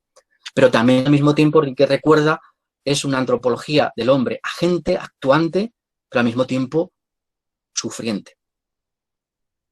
La reflexión sobre la identidad humana está de alguna manera trazada, de alguna manera recorrida por las paradojas, por la herida del tiempo, la herida de la alteridad o la herida de la fragilidad. ¿Qué hace Ricoeur en toda su obra a sí mismo como otro? Recorrer estos 4 estratos de la persona. ¿Quién habla? ¿Quién actúa? ¿Quién narra? ¿Quién es responsable? La clave para hablar, para pensar al ser humano es el lenguaje, nos definimos como seres hablantes, es la acción, nos definimos como agentes, seres de iniciativa, es la narración, nos definimos como narradores de nuestra propia vida y nos definimos como seres de responsabilidad. Lenguaje, acción, narración, vida ética. Claro, les presento muy rápidamente y con estos esquemas qué es lo que hace Ricoeur. El lenguaje, el ser humano es un ser hablante, un ser de lenguaje. ¿Qué plantea Ricoeur? Toda una filosofía del lenguaje para hablar de la persona en tanto que ser lingüístico. Y va a recorrer Ricoeur toda la filosofía contemporánea analítica del lenguaje. Yo hablo, yo enuncio, yo digo, yo soy aquel que dice la realidad, yo soy aquel que me digo, yo soy aquel que habla, pero hablo también a un otro, hablo a un tú. Entonces, hablar de el lenguaje no es solamente hablar de un yo que hablo, es yo hablo a alguien y ese a quien hablo es también un yo que puede decir tú. Yo hablo, sujeto interpelado, sujeto otro en interlocución, hay siempre un tú y al mismo tiempo hay un él, el anónimo, aquello de lo que hablamos, aquel que no está presente y es también el propio lenguaje, es el anónimo, es el él. Entonces Ricoeur va a recorrer en sí mismo como otro siempre estos 3 polos, el yo, el tú y el él. Yo digo, yo soy aquel que habla, hablo a alguien que a su vez puede ser yo, puede ser un sí mismo y también hablamos del el otro, el anónimo, el que no está de alguna manera la propia institución del lenguaje. Primeros dos estudios, yo aquí simplemente hago referencia a ello, no me detengo, simplemente me interesa que vean la estructura, el sí mismo en relación con el otro, en relación con lo otro, en relación con el él. Siguiente capítulo, siguiente estudio en sí mismo como otro, la misma estructura, yo soy aquel que tiene iniciativa, que actúo en el mundo, pero actúo con otros, frente a otros, en conflicto con otros, soy aquel que interactúa. Soy el yo de la iniciativa que irrumpe en el mundo, que no me conformo meramente con ser una cosa más del mundo, sino soy un ser de iniciativa. Yo como tú, y tú como yo, sí mismo como otro. Pero en esta relación entre yo y tú también aparece siempre el otro. Hay situaciones, hay prácticas en las que ya también estamos, que heredamos, que van a heredar, siempre entre el yo, el tú y el él. Esta triangulación es fundamental en el planteamiento de Ricoeur. Es una filosofía del sí mismo, abierta al otro, pero también mirando hacia el él, el ausente, el que no está, el otro, que a veces queda en indeterminado. Filosofía del lenguaje, filosofía de la acción, y también, un capítulo muy brillante en sí mismo como otro, es la cuestión que tiene sobre la narración. Yo soy aquel que puede contar, que puede unificar su vida narrativamente, igual que el otro. Y luego lo que resulta muy bonito, muy curioso, es que en mi narración también aparecen los otros entrecruzando nuestras historias. Yo soy una historia y en mi historia apareces tú, tú cuentas también mi propia historia, tú me estás contando también mi propia historia. Somos seres enredados en historias, imbricados en historias. Y vivimos en relatos, en narraciones, vivimos en universos simbólicos narrativos. El elemento de institución. Y claro, y hay un cuarto estrato, un cuarto nivel a la hora de pensar la persona, a la hora de pensar el ser humano, que sería el nivel máximo en esta obra, en la obra sí mismo como otro, que es el nivel de la ética. Se haría el mismo recorrido. Hay un yo que se estima, que busca su felicidad, que tiene en cuenta a los otros, al otro, al tú, y que no se olvida del nivel del cada uno, el nivel de la justicia, el nivel de la institución. Fíjense la definición que da Ricoeur de ética, que tan bella, tan bonita, para pensarla bien. ¿Qué es la ética para Ricoeur? Es el deseo de vida buena, uno mismo, con y para los otros, en instituciones justas. Deseo de vida buena, estima de sí mismo, con y para los otros, esa relación de solicitud, de cercanía con el otro. Pero no nos olvidemos de ese elemento más general de las instituciones de la justicia, en este caso. ¿Qué es lo que ha hecho Ricoeur en esta obra, que aquí simplemente estoy trazando?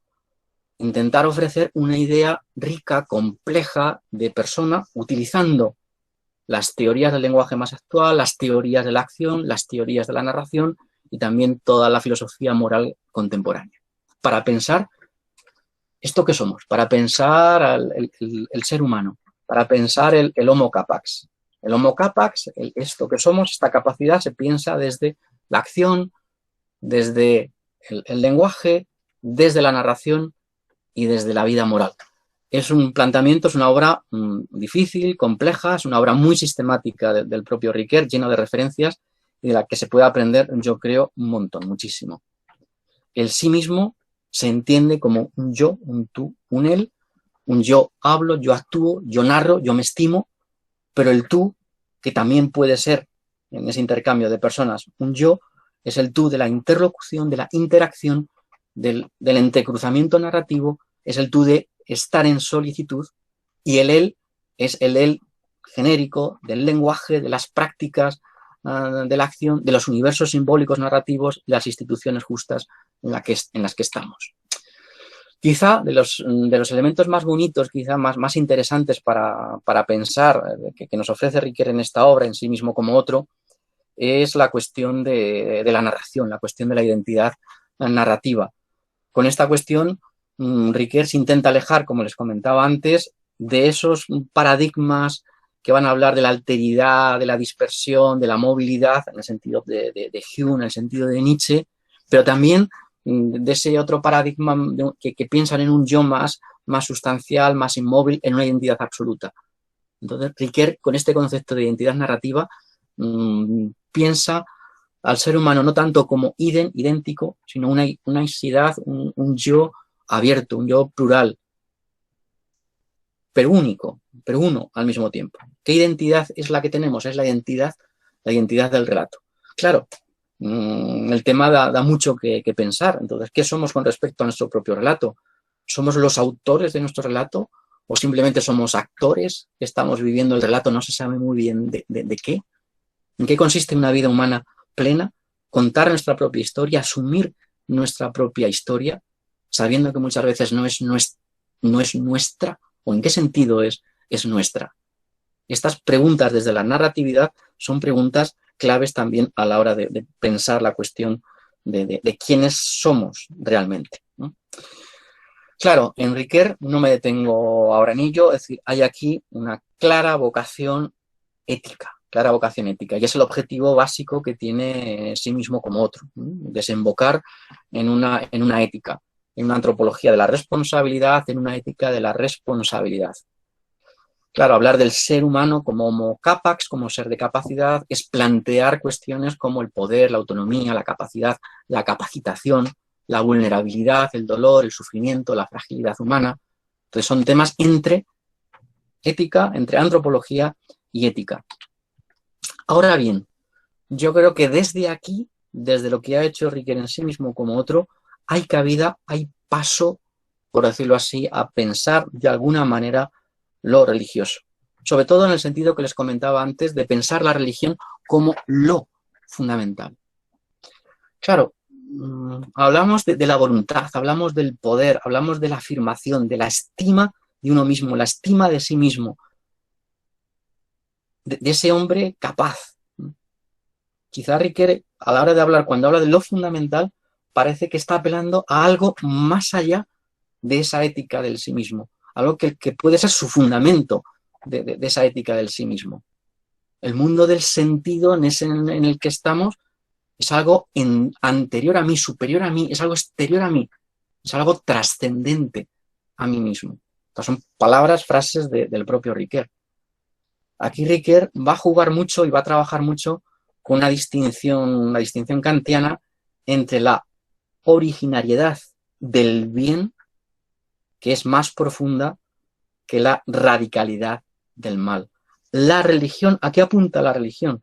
La religión apunta precisamente a esa recuperación, por decirlo así, de esa disposición originaria frente a esas inclinaciones al mal, por decirlo de esa manera. Por tanto, para una filosofía de la religión pensada en esta línea, y lo que aquí es básicamente lo estoy esbozando, estaríamos hablando de una antropología y de una filosofía de la religión del homo capax, que se situaría más allá, por decirlo así, de la ética y más allá de la ontología. Y ese terreno que no es ni ética y no es ontología, es el terreno de cierta antropología filosófica, donde puede hacer pie la filosofía de la religión. No es puramente ética, no es puramente ontología. La religión, eso que es lo fundamental, se dirige a ese hombre capaz, a ese ser humano capaz, a esas capacidades originarias. La religión apunta, lo pongo ahí, a subsanar, a remediar esas incapacidades que la tradición ha llamado mal o pecado, o que tiene que ver con el sufrimiento, y lo que hace la religión es liberar, es insuflar, por decirlo así, vida a ese fondo de capacidad, a esa bondad originaria, a ese poder, a ese deseo de ser. La inclinación al mal, dicho kantianamente, lo comentaba hace un momento, es radical, pero esa disposición originaria al bien es más fundamental, es más originaria. Ahí apuntaría la religión, a mover ese fondo, por decirlo así, de capacidad. El lugar de la religión es por tanto, el lugar de la esperanza, el lugar de la atestación, de la afirmación de sí, un lugar distinto. Yo creo que aquí, en Riquer, hay elementos para pensar de una forma distinta la religión, de una forma distinta también la cuestión de la trascendencia. Es algo que, desgraciadamente, Riquer no incluyó en sí mismo como otro, pero merecería la pena haberlo incluido. Es decir, haber incluido un estrato más a la hora de pensar al ser humano. El estrato del lenguaje, el estrato de la acción, la narratividad, la ética, pero sería fundamental el ser humano como ser religioso, como ser de trascendencia, homo capax dei, ser humano como capaz de Dios. Yo creo que ahí habría un elemento muy interesante, muy importante para pensar con Riquer desde Riquer. Riquer no lo incluye. Luego, si quieren, en el diálogo, en las preguntas, comentamos por qué Riquer no lo incluye, pero hubiese merecido la pena. La antropología que Riquer nos plantea, ya voy terminando, yo creo que es una tarea, es una antropología viva, en el sentido que Riquer habla de la metáfora viva, una metáfora que nos da que pensar, que nos lanza a pensar. Pues yo creo que también su antropología es una antropología que es una tarea, que es un reto abierto, que es algo inacabado. Riquer nos ofrece articulaciones, mediaciones. Yo estoy en esta escuela de pensamiento, de trabajo, a la hora de hacer una antropología viva, una antropología creativa, entre sentidos y también sensibilidad hacia el mundo. Yo creo que lo que Riquer nos propone, su pensamiento, es una tarea para nosotros y es básicamente una invitación. Una invitación a una apropiación crítica y responsable. No se trata ahora de repetir a Riquer, sino de, con armas o herramientas que nos da Riquer y tantos otros, para pensar la persona, para pensar la trascendencia, estar también a la altura de nuestro tiempo. Es una antropología viva, una antropología que da que pensar y que da mucho que hacer y que nos tenemos que poner a ello. Yo creo que nos pone en juego y nos exige creatividad. Es una antropología, como dice Riquer en un texto también muy, muy bonito, una antropología o unas cuestiones para seguir rumiando, para seguir dándole vueltas. Nos toca iluminar, nos toca tocar, ser sensibles y escuchar básicamente la vida. Termino con la imagen con la que Riquer definía su filosofía. Yo creo que esta imagen también nos puede servir para pensar la tarea de la filosofía de la religión o para pensar cómo ha de ser ese trabajo de la persona y de la trascendencia. Yo creo que debemos llevar a cabo una tarea de actualización, es decir, traer al presente las filosofías del pasado, las filosofías que están a nuestra disposición. Entonces son instrumentos muy ricos, aquí en este congreso, en estas jornadas lo van a ver en la sesión de hoy, en la sesión de mañana, que merecen la pena. Es decir, son herramientas con las que tenemos que pensar nuestro mundo, nuestra situación presente, actual. En este traer a nuestro mundo, en este hacer presente, no podemos olvidarnos de nuestras propias experiencias, nuestras propias sensaciones, nuestros propios sentimientos, esas inquietudes que tenemos.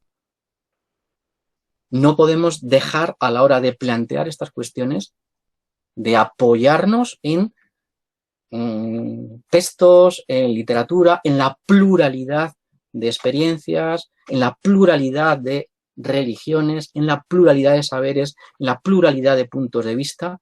Ahora bien, no podemos olvidar que también nuestra tarea desde la filosofía es una tarea de búsqueda de articulaciones con esa mirada puesta en la verdad. No vale cualquier cosa, no vale cualquier cosa. Lo que pasa es que ese no valer cualquier cosa exige trabajo, exige sacrificio.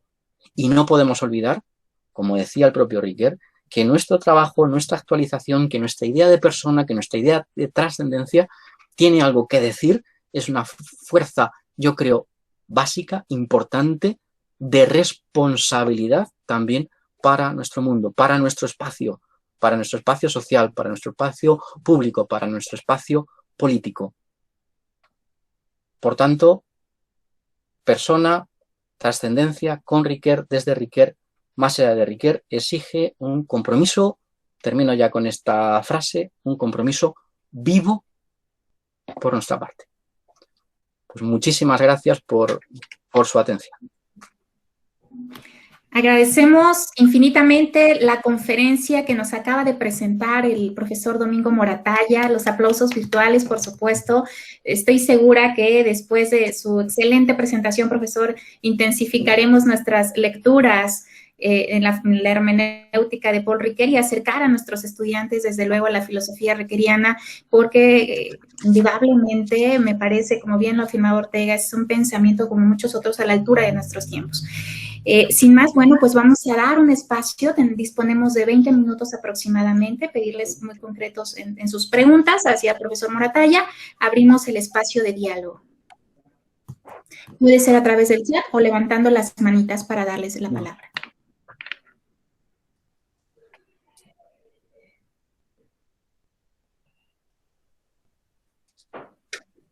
Sí, Roberto. Adelante, profesor Casales. Muchas gracias, doctor. Pues muchísimas gracias primero porque realmente nos da una introducción a un autor que de suyo es muy complejo. Yo siempre lo he intentado leer de múltiples formas y siempre es un autor que requiere mucha paciencia, que requiere familiarizarse mucho con el autor, con el lenguaje y que tiene un contexto, bueno, de muchísima erudición de fondo.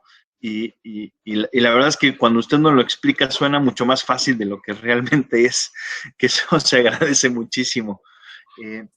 Y bueno, no solo agradecerle, también quería aprovechar justo la ocasión porque a mí uno de los temas que más me mueve en filosofía es el tema del reconocimiento. Y sé que Paul Ricoeur el reconocimiento juega un papel fundamental, pero me gustaría si usted nos pudiera explicar como brevemente qué papel tiene el reconocimiento dentro de toda esta propuesta. Bueno, ya ha mencionado algo sobre todo la relación de sí mismo con el otro o como otro, pero igual si nos pudiera como ayudar toda esta propuesta, que yo sé que está en estos caminos del reconocimiento, pero bueno, sí, es decir, muchas gracias por el comentario, ¿no? Es decir, y básicamente lo que es mi intervención, una intervención de 1 hora en tema de un autor tan complejo, tan diverso, pues me ha servido, o mi pretensión ha sido, pues sacar una serie de temas para pensar, y a lo mejor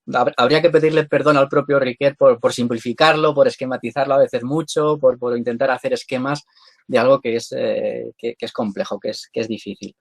Claro, la cuestión del reconocimiento es la cuestión básica, es la cuestión básica. Es la cuestión, por decirlo quizá de otra manera, por utilizar otra expresión, es la cuestión del entre, de esa preposición. Yo creo que ahí es donde nos lo jugamos, cómo pensamos ese entre, ese espacio entre el yo, el tú y el él.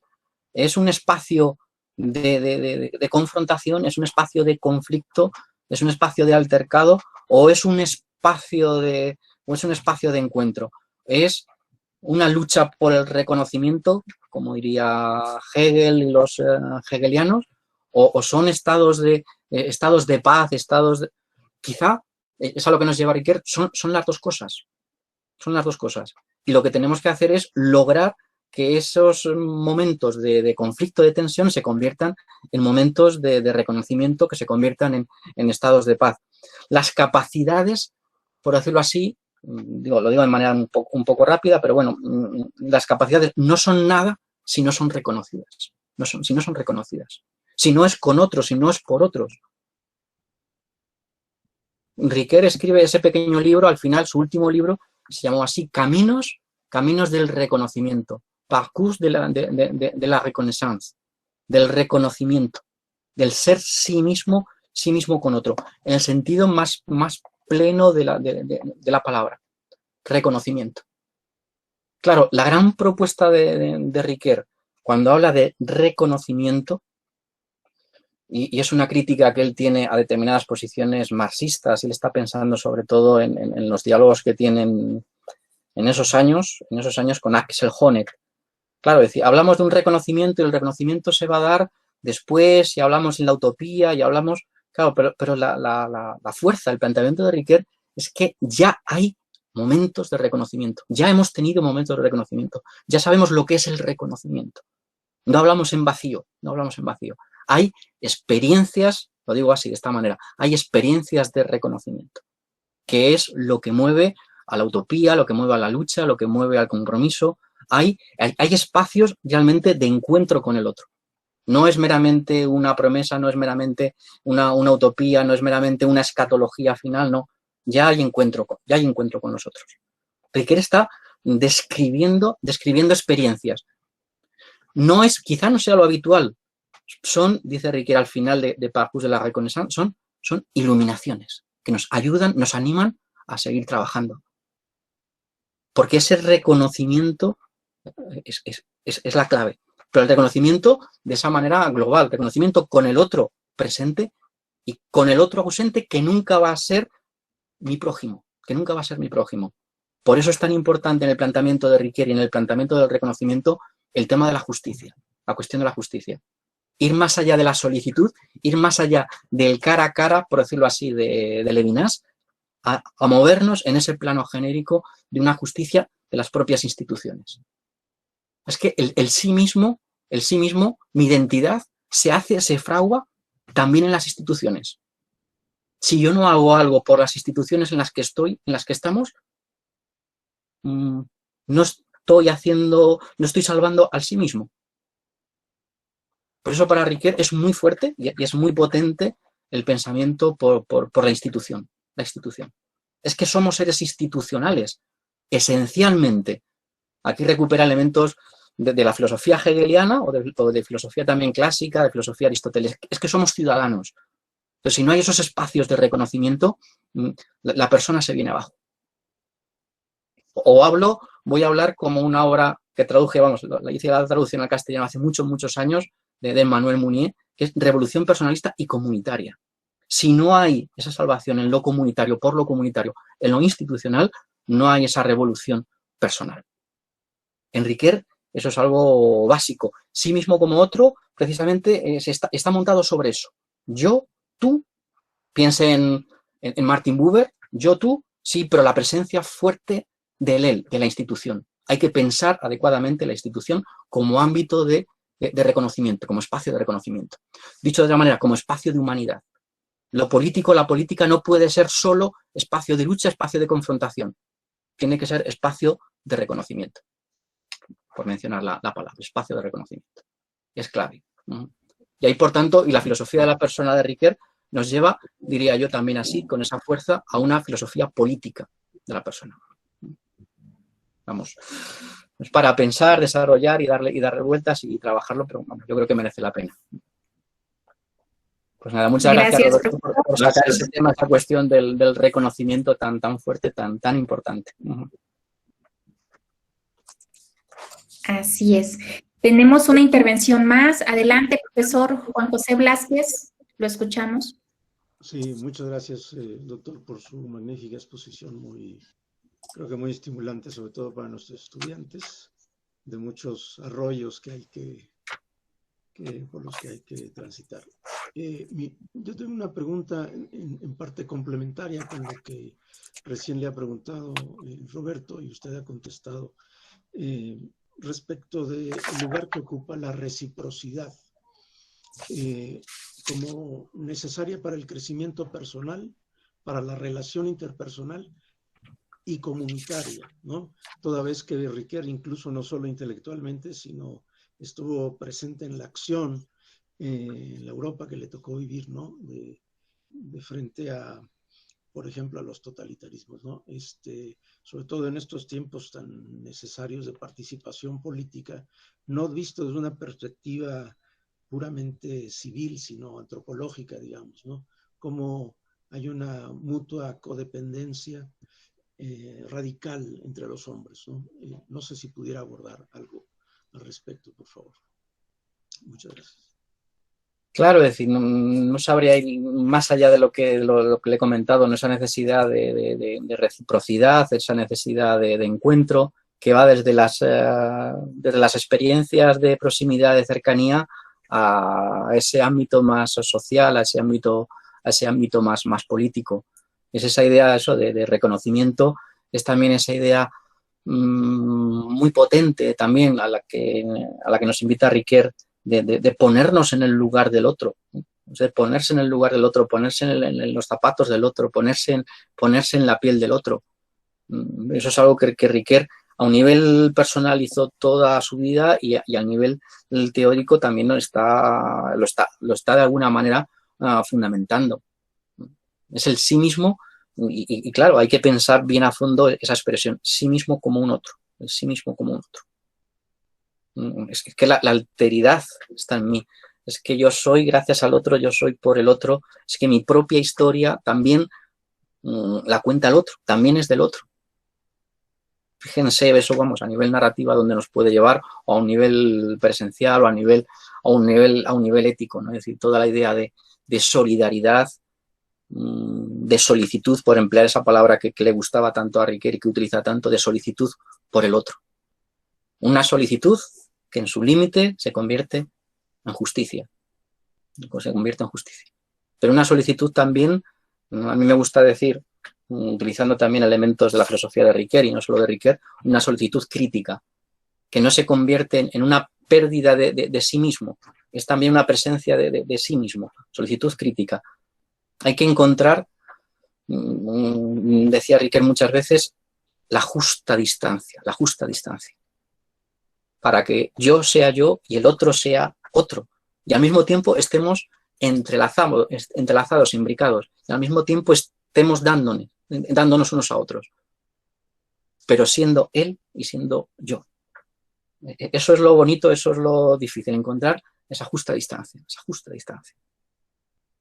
Él recuerda mucho cuando comenta esto, cuando dice esto, recuerda mucho textos de Pascal, hablando de la amistad.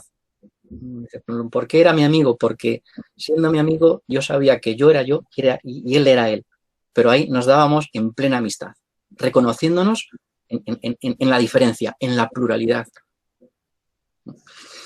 Una gran cuestión, un gran tema, como decía usted también, de fondo, de calado antropológico y siempre con esa dimensión también social, pública, dimensión política abierta. ¿Sí? Gracias, ¿no? por la sugerencia y por seguir pensando el tema. Gracias, profesor Moratalla. Hay una pregunta en el chat de Jorge Fernando, uno de nuestros estudiantes y que ha tenido la oportunidad de acercarse a la filosofía riqueriana, y dice así: en la identidad narrativa, la promesa en el mantenimiento de sí figura un importante papel. La promesa es imperativa en el lenguaje que está unida a la acción. ¿Cómo asegurar la identidad si se pierden las capacidades imaginativas? ¿Hay una exis que mantiene la identidad o hay una exis que se inventa más sobre el lenguaje?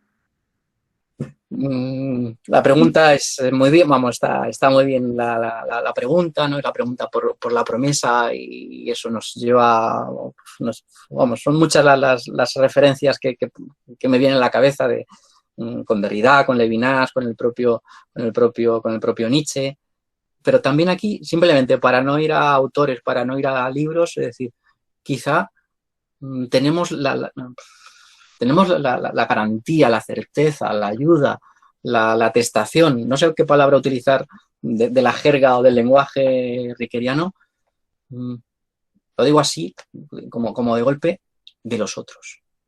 Quizá cuando yo ya no sé qué hacer, yo ya no sé cómo mantener mi promesa, también está la ayuda de los otros, la memoria de los otros, para recordarme lo que soy, lo que he dicho. Cuando yo, por ejemplo, en determinadas circunstancias pierdo la memoria, cuando yo he prometido y he perdido la memoria, he perdido cierta continuidad vital, cierta continuidad del relato, también está el relato de los otros que me mantienen de alguna manera.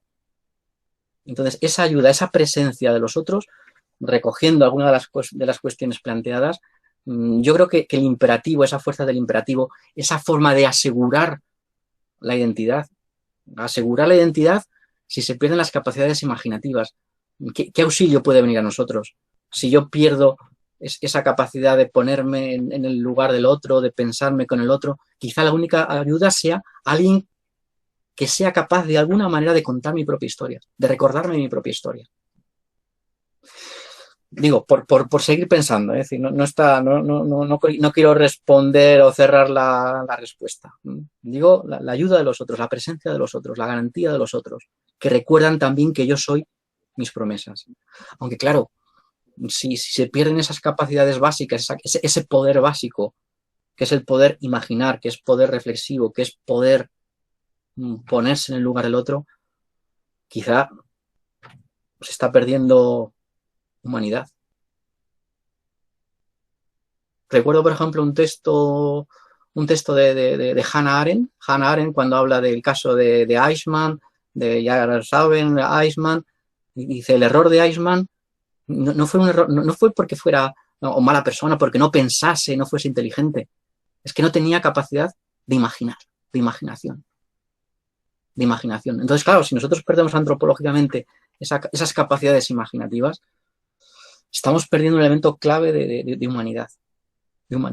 Es que la imaginación es ser capaz de ponerse en el lugar del otro. Es decir, ¿cómo voy a tener yo una promesa, mantener una promesa, a prometer, si yo no soy capaz de lanzarme al futuro, de imaginarme en el futuro? Si no hay ese papel de la imaginación. Me lanzo hacia el futuro. Y eso puede ser solamente con la imaginación. Entonces, quizá a lo mejor, yendo a otro tema, hablar de una educación responsable, como hablamos muchas veces, una educación política, pasa por educar en la imaginación. O educar, por emplear otra expresión que va a salir mucho, yo creo, en estas jornadas, educar también en formas de empatía, en formas de simpatía, en esa relación con otros, en ese ponernos en el lugar del otro. Gracias por la pregunta y por ponernos en conexión con el tema de la promesa. El propio Ricoeur, cuando en el cuarto estrato yo hablo de la vida moral, el deseo de vida buena, Ricoeur muchas veces también habla de la capacidad de poder prometer. Yo soy aquel que puede prometer ante otros en esa institución que es el lenguaje, la capacidad de hacer promesas. Pero es una capacidad básica, diríamos, la de prometer. Muchísimas gracias, profesor Moratalla. Tenemos espacio para otra pregunta más. Dentro del chat le están haciendo llegar comentarios. El profesor Rubén, excelente conferencia. Doctor Moratalla, muchas gracias. La profesora Livia Bastos, muchas gracias, excelente conferencia. Y Jorge Fernando, muchísimas gracias, doctor Tomás, muy claro. Entonces, tenemos un espacio, unos breves minutos antes de pasar a la siguiente mesa.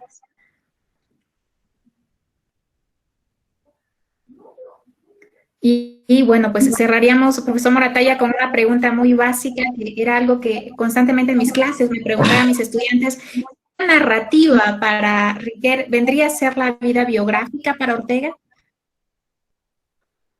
Vendría a ser la vida biográfica, sí, es decir, la distinción que hace Ortega entre vida biológica y vida biográfica nos la encontramos también en el propio Ricoeur. ¿Qué es lo que tenemos en Ricoeur? Yo de Ricoeur siempre le recomiendo a mis alumnos o a las personas muy interesadas en este tema un texto muy breve de Ricoeur, y es muy bonito, que es La vida, un relato en busca de narrador. Es un texto muy breve y es probablemente de lo más claro que tiene Ricoeur sobre el tema. Está en castellano, lo pueden encontrar fácilmente en internet. La vida, un relato en busca de narrador. Ahí Ricoeur plantea de manera muy, muy, muy bonita, muy bella, en qué consiste la idea de identidad narrativa. Yo lo que digo normalmente a mis estudiantes es, ahí Ricoeur lo dice de manera muy bella, muy bonita, pero lo dice muy teórico. Hace una gran teoría del relato, una gran teoría de la narración, recogiendo a Aristóteles, lo dice breve, muy bien, perfecto, pero le falta ponerlo en práctica. ¿Dónde lo pueden encontrar esto? Lean Ortega. En Ortega, en las biografías que tiene Ortega sobre Velázquez, sobre Vives, sobre Goethe, vemos la puesta en práctica de la teoría de Ricoeur. ¿Por qué? Porque en los dos están desarrollando, uno de una manera más teórica, otro de una manera más práctica, una idea de razón narrativa, de razón histórica, de razón cordial. Uno lo hace teóricamente, el otro lo hace prácticamente. No nos limitamos a la vida biológica, necesitamos esa vida biográfica. Es un lugar de encuentro. La persona es biografía. ¿Cómo se escribe la biografía? ¿Quién la escribe la biografía? ¿Quién nos la escribe la biografía? ¿La escribimos nosotros o es un intento de escribir, o la vida es un relato en busca de narrador de alguna manera. ¿A qué estamos respondiendo? Aquí abriría, y eso sería ya lugar para otras conferencias, también todo el tema de la trascendencia. ¿A qué respondo con mi biografía? ¿A una vocación? ¿Quién me convoca en mi biografía? ¿Me convoca el otro, los otros? ¿O me convoca lo fundamental? ¿O me convoca vocación, convocación? Una gran tarea. Así es, la gran tarea. Nos vamos con muchísimas líneas de reflexión. Muchísimas gracias, profesor Moratalla, a nombre de la Facultad de Filosofía, de la UPAEP, de nuestros estudiantes, de la comunidad académica que está aquí reunida. Agradecemos su excelente conferencia. Ya le haremos llegar su constancia al correo. Gracias por disponer de su tiempo y, bueno, pues desde esta cuestión virtual España-México, muchísimas gracias por la colaboración. Y de esta manera cerramos nuestra conferencia inaugural a cargo del profesor Domingo Moratalla de la UNED, y pues invitarlos a que se acerque también a la obra, las traducciones que ha hecho el profesor Moratalla respecto de Paul Ricoeur, y desde luego pues todo el trabajo importantísimo que viene realizando. Así que, bueno, pues damos por concluida nuestra conferencia e invitarlos a las 10:30, en 5 minutitos ya,